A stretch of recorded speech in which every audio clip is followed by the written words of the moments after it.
할렐루야. 파스칼은 하나님과 인간의 관계에 대해서 이렇게 분류를 했습니다. 하나님과 무관한 인생이 있고, 하나님을 탐구하는 인생이 있고, 하나님을 경외하는 인생이 있다. 이렇게 분류를 했죠.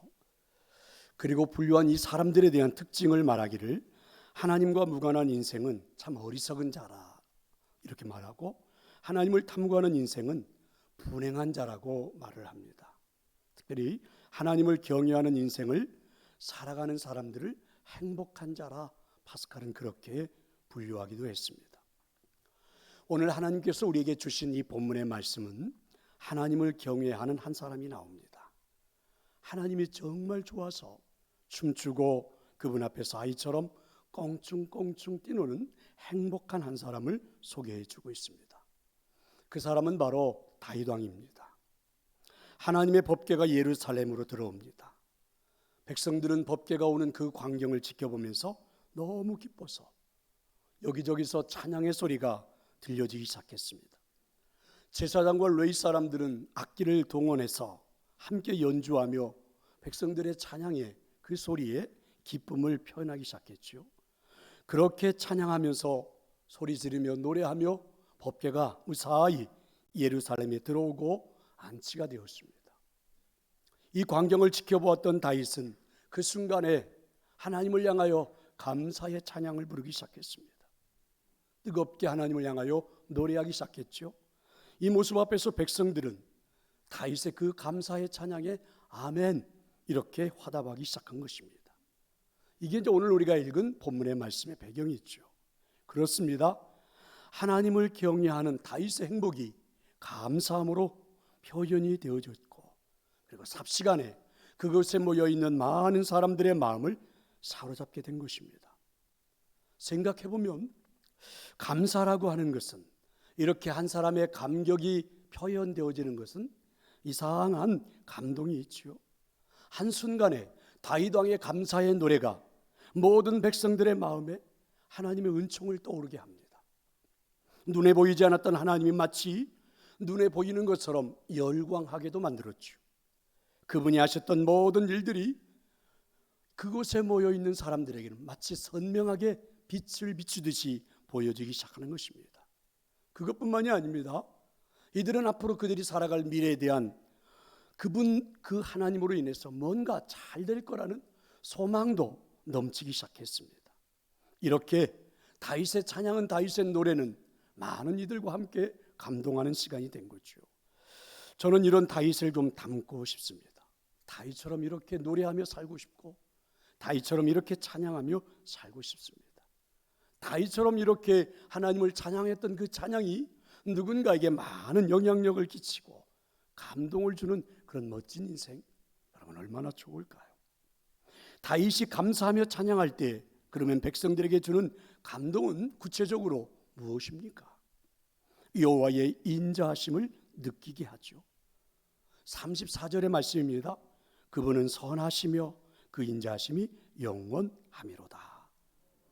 다윗의 노래가 주는 감동은 하나님의 인자하심이 느껴졌다는 거죠. 생각해 보면 사실 이 법궤를 예루살렘으로 옮겨오기 전에 불과 얼마 전에 큰 사건이 있었습니다. 수레에 싣고 법궤가 오는 과정 속에 법궤가 떨어질 것 같아 법궤를 떨어지지 않게 하기 위해서 그 법궤에 손을 대었던 우사가 그 자리에서 즉사를 했습니다.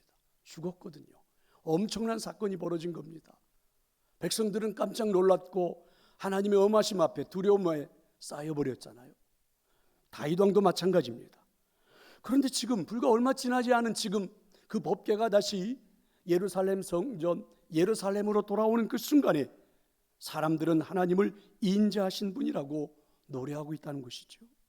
바로 다윗의 감사가 주는 감동입니다. 우사의 죽음을 하나님의 심판, 하나님의 엄하심으로만 느끼지 않았습니다. 인간의 어리석음으로 느끼면서 오히려 하나님은 인자하신 분이라고 사람들은 노래하기 시작한 것이죠. 하나님은 정말 좋으신 분이라고 고백하기 시작한 겁니다. 시편에는 여호와께 감사하라, 그분은 선하시며 그 인자하심이 영원하미로다. 자, 이렇게 시작되는 시가 굉장히 많죠. 시편 106편 1절도 107편 1절, 118편 1절, 118편 29절, 135편 3절, 136편 1절이 다 이 말로 시작이 됩니다. 하나님의 선하심, 인자하심을 표현하는 거죠.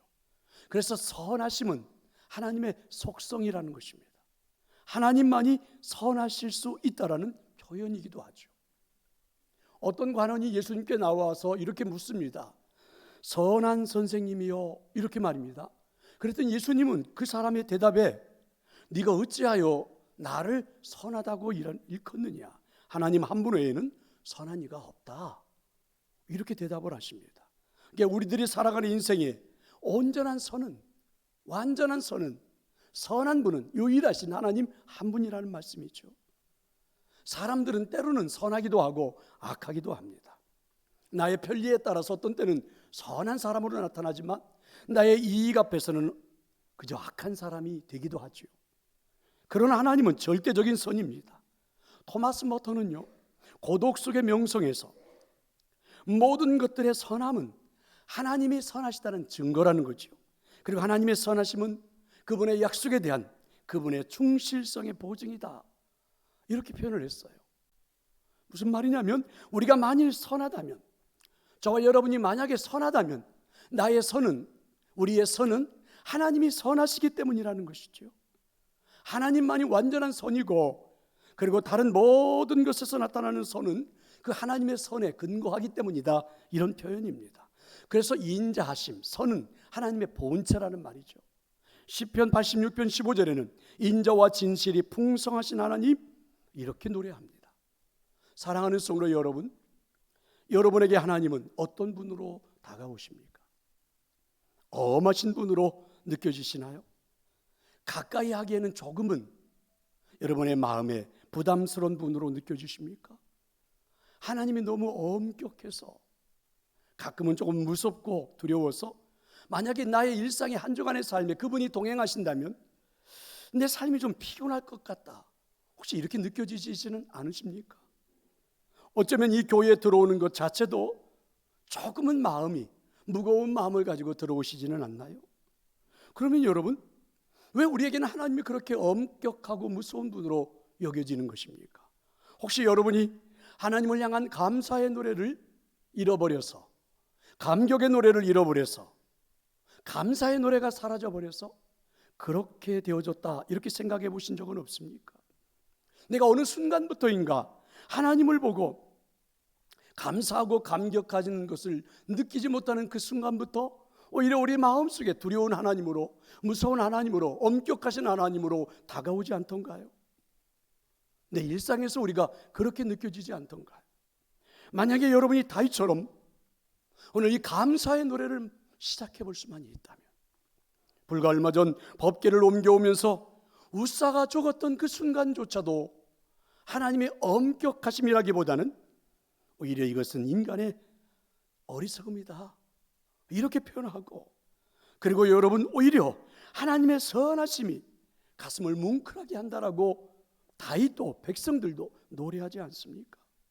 사실 이것이 하나님을 섬기는 우리의 모습이 되어야 하지 않을까. 바라기는 오늘 이 예배에 참여한 여러분 모두에게 오늘 다윗처럼, 그리고 함께 열광하는 백성들처럼 여러분의 입에서 감사의 노래가, 찬양이 울려 퍼지기를 축원합니다. 다윗이 감사하며 찬양할 때 백성들에게 주는 감동은 구체적으로 무엇입니까? 여호와의 구원을 체험하게 하십니다. 자, 이게 이제 35절의 말씀인데요. 자, 우리 성경의 35절의 말씀을 같이 한번 읽어봅시다. 너희는 이르기를 우리 구원의 하나님이여 우리를 구원하여 만국 가운데서 건져내시고 모으사 우리로 주의 거룩한 이름을 감사하며 주의 영광을 드높이게 하소서 할지어다. 아멘. 여호와의 이름이 주는 감격이 오늘 다윗은 구원이라 이렇게 노래를 했습니다. 어떤 상황 속에서도, 어떤 환경 여건 속에서도 하나님은 나를 건져내실 것이다, 그렇게 오늘 다윗은 지금 노래하는 겁니다. 시편 106편 8절에는요 이런 표현이 되어 있죠. 여호와께서 자기 이름을 위하여 저희를 구원하셨다. 여호와의 이름을 위하여 우리를 구원하셨다, 이런 표현입니다. 그러니까 하나님은 하나님이라는 여호와라는 이름에 담겨 있는 속성 때문에 우리를 구원하셨다. 그러니까 하나님이라는 이름, 여호와라는 이름 속에는 구원이 담겨 있다는 거죠. 그분의 이름이 나타난 곳마다 우리들이 살아가는 일상에는 구원의 역사가 이루어진다는 것입니다. 그러니까 하나님의 구원이 오늘 다윗을 만든 거죠. 하나님의 구원이 그 담겨 있는 이름의 그 구원이 이스라엘 백성들을 세운 겁니다. 여러분, 다윗이 용맹스러워서, 다윗이 지략이 뛰어나서, 다윗이 굉장히 통찰력이 풍부하고 지도력이 있어서? 아닙니다. 3,000명 가까이 되는 사울의 군사가 우리나라 저 경상도의 한 부분, 한 광야 정도 사람들이 거의 숨을 수도 없는 그곳에서 근 10여 년 동안 다윗을 죽이겠다고 쫓아다닙니다. 여러분, 그 가운데서 다윗이 10여 년 피신할 수 있었고 살아남을 수 있었고 이 나라의 왕이 될 수 있었던 것은 다윗의 어떤 지략, 용기, 지혜, 능력 아니라는 것이죠. 다윗은 고백합니다. 여호와라는 이름 속에 담겨있는 그 구원 때문에 오늘 내가 이 자리에 서서 하나님을 섬길 수 있노라고 노래하는 거죠. 이스라엘이라는 나라, 여러분 주변의 강가국들의 거의 에워싸여 있는 채 한 번도 전쟁이 없었던 적이 없을 만큼 늘 그렇게 불안하게 살아가는 나라죠. 그런데 그런 나라가 여전히 존재하고 있고 세워져 있는 것은 그 나라를 이끌었던 지도자들의 어떤 지도력, 용기, 지혜, 이게 아니라는 거죠. 여호와라는 이름 속에 담겨 있는 그 구원이 한 나라를 세웠다는 것입니다. 사실 우리의 삶도 마찬가지가 아니겠습니까? 오늘 저와 여러분이 이 자리에 존재하는 것, 오늘 이렇게 예배하는 것, 오늘 하나님을 찬양하는 것, 그만한 가정을 이루고 일터를 이루고 그리고 우리가 살아가는 것, 여러분 나 때문입니까? 나의 능력 때문입니까? 아닙니다.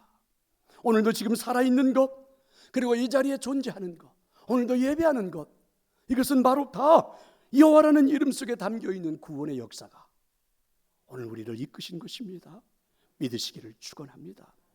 여호와라는 이름, 예수님이라는 그 구원 속에 담겨있는 그 역사가 나의 상황을 만들어 주신 것입니다. 근데 이걸 조금만 더 깊이 표현해 본다면 이런 의미도 담겨 있죠. 구원에는요 언제든지 값이 지불되죠. 대가가 지불이 됩니다. 다윗 왕이 그렇게 그 숱한 어려움과 고난 속에서 10여 년을 견뎌내고 왕위에 오를 수 있었던 것은 여러분 하나님이 그 다윗 왕을 세우는 구원하는 데 눈에 보이지 않는 대가가 충분히 지불되었다는 거죠. 저와 여러분이 오늘 이 자리에 서서 하나님을 아버지라 부르고 그리고 오늘도 하나님을 찬양하고 노래할 수 있는 것, 하나님의 그 구원의 역사가 나타났기 때문인데 그 구원의 역사 속에는 대가가 지불된 겁니다. 어떤 대가가요? 말로 할 수 없는 예수 그리스도라는 생명의 대가가 지불이 된 겁니다. 그 값이 대신 지불되어져서 오늘 저와 여러분은 자유도 평화도 그리고 사랑도 그리고 능력도 얻게 되어 이 자리에 서 있는 것입니다. 하나님이 내게 베푸신 그 구원의 역사, 만약에 지난 1년 동안 우리가 구원받았기 때문에 내가 얻은 삶의 활력, 그 은혜를 돈으로 환산한다면 얼마나 될까? 예수 그리스도를 통하여 구원받은 이 기쁨 때문에 내 안에서 솟아나는 엔돌핀으로 인하여 내가 건강을 누리고 살아왔던 나의 삶을 돈으로 환산한다면 가능할까? 환산할 수 있을까? 라는 것입니다. 다윗은 오늘 그 구원인 주 되시는 여호와 하나님, 그분 앞에서 오늘 이 법궤를 바라보며 그리고는 말할 수 없는 감격을 가지고 찬양하는 겁니다. 그리고 다윗의 그 진심이 담겨있는 찬양이 모든 백성들의 마음을 감동시켰고 그리고 우리 모두가 함께 노래하고 있는 거죠. 한경직 목사님이 수상한 템플턴이라는 상이 있습니다. 노벨상과 같다 이렇게 말하는 분들도 있죠. 근데 이 템플턴 상을 제정한 분은 존 템플턴이라는 분입니다. 이 사람은 유명한 투자가요. 프린스턴 신학교의 이사장을 지냈고 학장을 지낸 분이기도 합니다. 이분이 써놓은 열정이라는 책에 보면 자신은 감사 생활을 실천하는데 3가지 방법을 동원했다. 그래서 우리에게도 한번 해보라고 소개를 합니다. 감사의 삶을 실천하고 싶다면 이 3가지 방법을 한번 해보라. 첫째는 감사할 대상을 찾아서 칭찬하고 마음을 전해보자는 거죠. 두 번째는 우리가 열망하는 좋은 일들이 실제로 내게 일어나기 전에 미리 한번 감사를 해보자. 그래서 이분의 주장이 좀 일리 있는 것은 이렇게 말해요. 미리 감사를 해보면 그 감사하는 일들이 내 마음속에서 생각으로 자리 잡게 되고 내 마음을 감동시키게 되고, 그렇게 내 마음속에 생각으로 감동으로 자리 잡은 것들은 속성상 내가 살아가는 삶에 반드시 일어나게 되어 있다는 거예요. 밖으로 나타나게 되어 있다는 것입니다. 그래서 미리 감사하면 실제적인 일들이 될 수 있다는 게 이분의 주장이에요. 얼마나 의미가 있습니까? 내가 감사하면서 살아간다면, 여러분 미리 감사의 감격을 가지고 살아간다면 그 했던 일들이 우리들의 삶에 그대로 나타난다는 이야기죠. 뒤돌아보면 너무 우리가 우리들의 인생에 원망과 불평으로, 때로는 짜증으로 살아서 우리들의 삶이 이렇게 얼룩져 있는 것은 아닐까, 이런 생각도 하게 되잖아요. 굉장히 의미가 있어 보이지 않습니까? 또 이분의 주장 중에 셋째는요, 가장 어렵고 중요한 것인데, 우리에게 닥친 문제와 도전을 감사로 한번 해보자는 것입니다. 여러분 왜 그럴까요? 이분의 주장입니다. 여호와의 이름이 주는 의미가 구원이기 때문이라는 것입니다. 그분의 이름으로 감사하면서 도전하는 자가 구원을 받습니다. 문제를 해결합니다. 상황도 반전시킬 수 있습니다. 흔히 우리가 말하는 기적 같은 일도 우리 안에 일어날 수 있다는 거죠. 왜냐하면 예수님의 이름은 구원이기 때문에 그렇습니다. 다윗은 여호와 이름의 그 구원의 감격 가요를 이렇게 노래하는 거지요. 성도 여러분, 노래하고 싶지 않으십니까? 다윗처럼 우리가 섬기고 있는 여호와라는 이름 속에 담겨 있는 그 구원의 역사가 내게 펼쳐진다고 하는데, 아니 앞으로 나타날 것인데, 여러분 노래하고 싶지 않으세요? 감격한 마음으로 하나님을 향하여 마음을 드리고 싶지 않으세요? 저는 여러분에게 그런 은혜가 있기를 축원합니다. 다윗이 감사하며 찬양할 때에 백성들에게 주는 감동은 구체적으로 무엇입니까? 모든 백성들이 아멘이라는 반응입니다. 36절 말씀을 보세요. 여호와 이스라엘의 하나님을 영원부터 영원까지 송축할지로다 하매 모든 백성이 아멘 하고 여호와를 찬양하였도다. 다윗이 감사의 찬양을 불렀을 때 백성들이 아멘으로 화답한 겁니다. 그리고 여호와를 찬양하기 시작한 거죠. 다윗의 찬양에 대한 백성들의 반응입니다. 반응. 하나님 오늘 우리에게 원하는 것은 이렇게 반응이죠. 시편 106편 1절에 보면 이런 말씀이 있습니다. 할렐루야, 여호와께 감사하라. 그분은 선하시며 그 인자하심이 영원함이로다. 할렐루야로 이렇게 처음 시작이 되잖아요. 그래서 여러분, 어거스틴이라는 사람은 이렇게 말을 해요. 그리스도인이라면, 적어도 그리스도인이라면 머리부터 발끝까지 할렐루야가 되어야 하지 않을까. 저는 매우 일리가 있다고 생각합니다. 무슨 말씀입니까? 응답이 있어야지요. 반응이 있어야지요. 하나님의 사랑에 대한, 하나님의 구원에 대한, 하나님의 선하심에 대한, 하나님의 역사에 대한 우리의 반응입니다. 느헤미야 8장 6절에 볼래요? 느헤미야와 함께 에스라, 많은 사람들이 바벨론 땅에서 포로가 되었다 고국으로 돌아왔습니다. 그리고 그들은 열심히 성전을 재건했습니다. 그리고 성전을 재건한 마당에 다 같이 모였지요. 봉헌식이 올려지는 날입니다. 하루 종일 비가 주룩주룩 내립니다. 백성들이 다 그 성전에 섰고, 오늘 에스라는 하나님의 말씀을 읽고 백성들 앞에 섰습니다. 그리고 외치기 시작했죠. 위대하신 하나님 여호와를 송축하며, 위대하신 하나님 여호와를 송축하며. 그랬더니 모든 백성들이 손을 들고 아멘, 아멘 응답했습니다. 그리고 몸을 굽혀서 얼굴을 땅에 대고 여호와께 경배했다. 성경은 그렇게 기록하죠. 하나님을 송축하는 것, 온 백성이 아멘으로 응답하는 것, 멋지지 않습니까? 이 말씀이 나왔으니까 여러분에게 이야기를 좀 하고 싶습니다. 아멘 하기가 그렇게 어렵습니까? 저도 잘 알고는 있습니다. 여러분은 충청도 사람이고, 그리고 표현하는 게 익숙지가 않고, 그리고 잘 안 되는 것도 알지요. 그럼 박수 한번 치기가 그렇게 어렵고, 아멘 소리 한번 부르기가 그렇게 어렵고, 그저 안 하던 것을 하려니 막 이런 데가 닭살도 돋기도 하고 어색하기도 하고 그렇지요. 그런데 하나님 우리에게 원하시는 건 응답입니다. 반응이에요.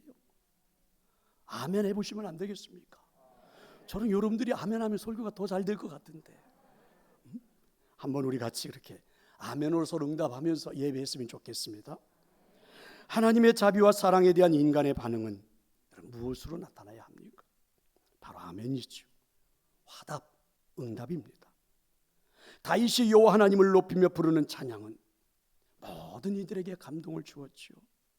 바지가 흘러내리는 것도 모른 채 부르는 그 찬양은 분명히 보는 이들의 마음에 뜨거운 감동을 주고 아멘하게 했지요. 2020년 한 해를 살아온 성도 여러분, 여러분이 한 해에 하나님이 주신 은혜 앞에 여러분은 어떻게 반응하고 싶습니까? 아멘이라고 말하고 싶지 않습니까? 물론 사실 다윗 앞에 펼쳐지는 환경은 그리 좋지 않은 것이 많습니다. 왕위에 올랐지만 여전히 전국은 어수선합니다. 불안하지요. 주변 나라와 전쟁은 끊이지를 않습니다.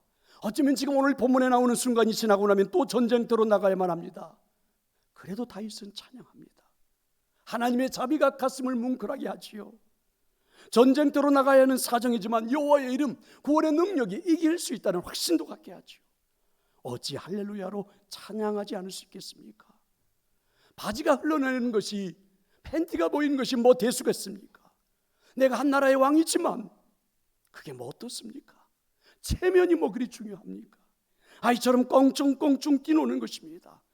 뜨거운 가슴을 그렇게 노래하는 거예요. 감격하는 것입니다.